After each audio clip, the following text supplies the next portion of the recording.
성도는 결국 승리한다. 요한계시록 11장 7절에서 13절 말씀.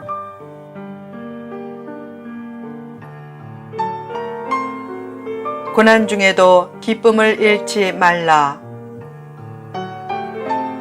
요한계시록 11장 3절에 나오는 두 증인은 종말 때에 영혼의 추수사역을 감당할 하나님의 종이다. 두 증인은 강력한 권세를 가졌기에 저희를 해치려고 하자 저희 입에서 불이 나와 오히려 그 원수를 삼켰다. 그러나 그들에게 강력한 대적이 생겼다. 바로 무저갱으로부터 올라오는 짐승이었다. 결국 두 증인과 짐승 사이에 전쟁이 벌어졌는데 짐승이 이겨서 두 증인이 죽임을 당했다. 그리고 그들의 시체가 큰 성 길에 놓였다. 그 성은 영적으로 하면 소돔 혹은 애굽이라고 했는데 예수님이 십자가에 못 박히신 곳이었다. 예수님이 십자가에 못 박히신 곳은 예루살렘인데 영적으로 소돔 혹은 애굽이라고 한 것을 보면 아마 그곳은 적그리스도가 통치하는 나라의 수도로 추정된다. 그처럼 두 증인은 전쟁에 패배해 죽고 큰 성 길에 두 증인의 시체가 놓이자 세계 각국 사람들이 그 시체를 사흘 반 동안 지켜보고 무덤에 장사하지 못하게 하면서 이 두 선지자의 죽음을 기뻐하고 즐거워했다. 그 두 선지자가 땅에 사는 자들, 즉 적그리스도의 무리들을 괴롭혔기 때문이다. 3일 반 후에 하나님께로부터 생기가 죽은 두 증인들 속에 들어가 그들이 발로 일어서니 구경하는 자들이 크게 두려워했다. 그리고 이리로 올라오라고 하는 하늘의 큰 음성을 따라 두 증인이 구름을 타고 하늘로 올라가는데 그들의 원수들도 그 장면을 구경했다.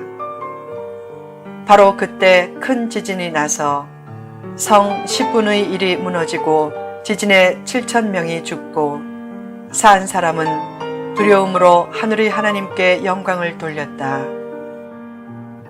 왜 세상 사람들은 복음의 증인을 반대하는가? 신실한 증인을 볼 때마다 자기 죄가 드러나 양심이 찔리기 때문이다. 세상의 반대가 있어도 낙심하지 말고 증인의 길에서 이탈하지 말라. 세상은 다 몰라주어도 주님은 내 헌신을 알아주신다. 예수님 때문에 외로워지면 예수님의 특별한 은총을 받는다. 즉 증인의 삶을 살면 세상에서는 외로워져도 주님 품에 웃으면서 안기게 된다. 잘 믿으려고 하다가 당하는 고통과 세상 사람들의 반대는 성숙과 축복을 위한 재료들이다. 바울과 실라는 전도하다가 붙잡혀 실컷 매맞고 빌립보 깊은 감옥에 갇혔다. 거기서도 그들은 찬송과 기도를 했다. 극심한 고난과 어려움에도 낙심하지 않았다.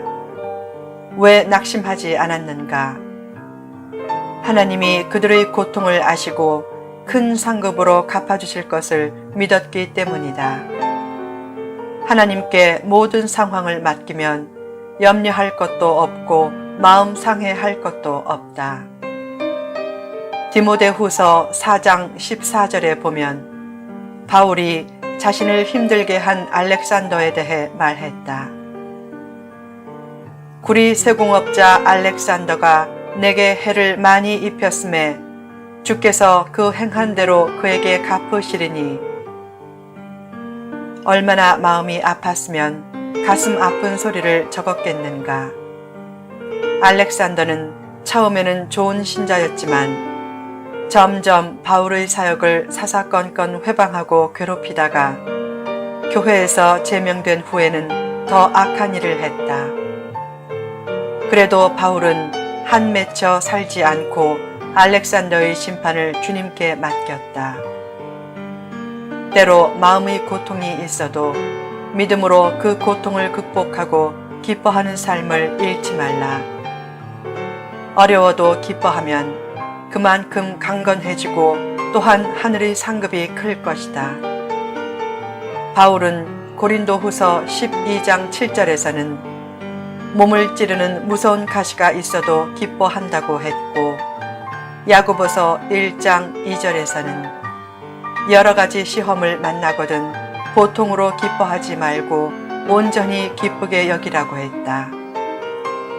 고난 중에도 기쁨과 감사를 잃지 않으면 축복의 가능성은 더욱 커진다.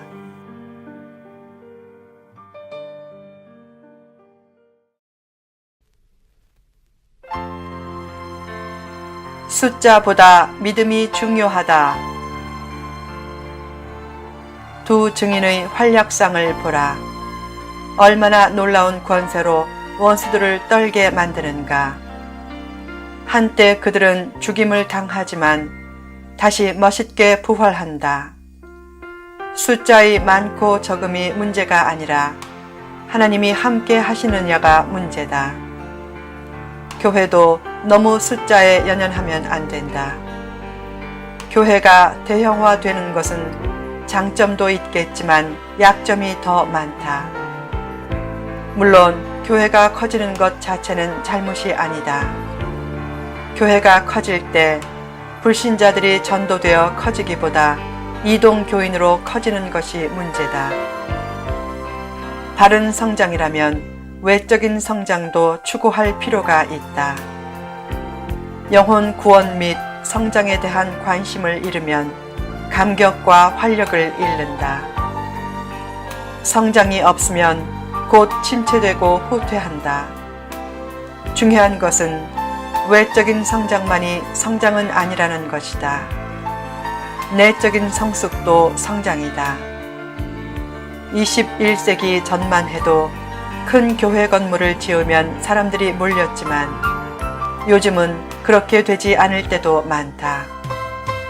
그런 시대의 흐름을 따라 외적인 성장이 더디게 되어도 내용면에서 성장을 이루면 된다. 하나님은 누구에게나 일생 동안 몇 번의 큰 축복 기회를 주신다. 그 기회를 잘 잡도록 평소에 믿음의 준비를 잘 하면 된다. 적은 숫자라도 하나님을 배경으로 삼고 기도하고 준비하고 나아가면 하나님 앞에 쓰임받는 날이 온다. 그 과정에서 잠시 죽은 것 같은 모양이 되어도 하나님은 결국 새롭게 일어나게 하신다. 바로 그때 세상 사람들은 하나님의 살아계심을 느끼고 더 두려움에 떨면서 하나님께 마음문을 열게 된다. 성도는 두 증인과 같은 증인의 삶을 목표해야 한다. 비록 현재 모습이 연약하고 초라해 보여도 하나님께 최고로 영광 돌리는 삶을 꿈꾸며 믿음으로 나아가면 반드시 좋은 열매를 많이 맺는 역사가 나타날 것이다. 성도는 결국 승리한다. 두 증인이 적그리스도에게 죽임을 당해 그들의 시체가 큰 성의 길에 방치되는 엄청난 수치를 당한다. 언뜻 보면 악이 승리한 것 같지만 그들이 3일 반 만에 부활함으로 두 증인을 조소하던 자들이 오히려 두려움에 빠진다. 진실하게 믿어도 일시적으로는 더 어려움에 빠질 수 있다. 그러나 궁극적인 승리는 성도의 것이다. 성도에게 주어지는 일시적인 고통은 성공적인 삶을 위한 위대한 자산이 된다. 그 자산을 가지고 역전 인생의 주인공이 된 사람이 많다. 어릴 때부터 기구하게 자란 한 소년이 있었다. 그의 어머니는 사생아 출산으로 동네 사람들의 손가락질을 당했다. 어느 날 같이 놀던 동생이 갑자기 안 보였다. 동생이 죽었는데 너무 어려서 동생이 죽은 것도 몰랐다. 10살 때 믿음과 용기를 준 어머니가 갑자기 세상을 떠났고 18살 때는 어머니가 돌아가신 후 가장 사랑하고 아끼면서 서로 위로하며 살던 여동생마저 죽었다. 그 후 한 여인과 결혼했는데 결혼 생활도 고통의 연속이었다.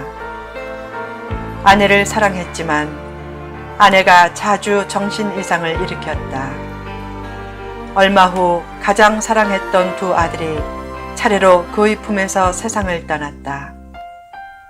심한 심적인 고통과 외로움을 잊고자 군에 들어가 참전했는데 거기서도 슬픔은 연속되어 숱한 전우들이 그의 곁에서 죽어가는 것을 지켜봐야 했다.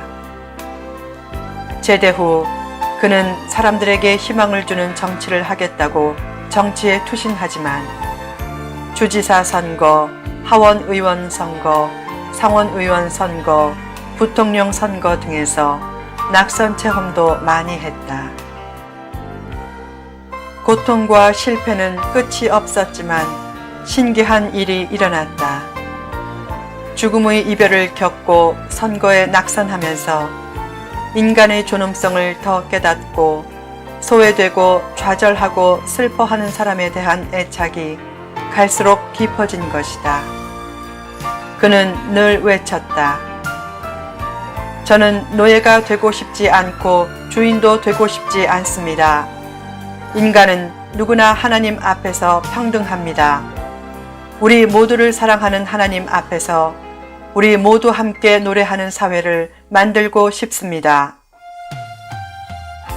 그가 미국 역사상 가장 위대한 인물로 여겨지는 미국 16대 대통령 링컨이다. 인생의 최대 고통을 인생의 최대 자산으로 만들어가라. 고난과 역경은 인생을 단맛나게 하는 재료가 될 수 있다. 어려움이 계속되어도 너무 불안해하고 두려워하지 말라. 삶은 겨울이어도 마음은 봄을 노래할 때 조만간 봄날의 기쁨과 평안이 주어진다. 그런 믿음을 가지고 마지막 때에 자신에게 주어진 사명을 늘 인식하고 그 사명을 위해 최선을 다함으로 마침내 승리하는 복된 심령이 되라.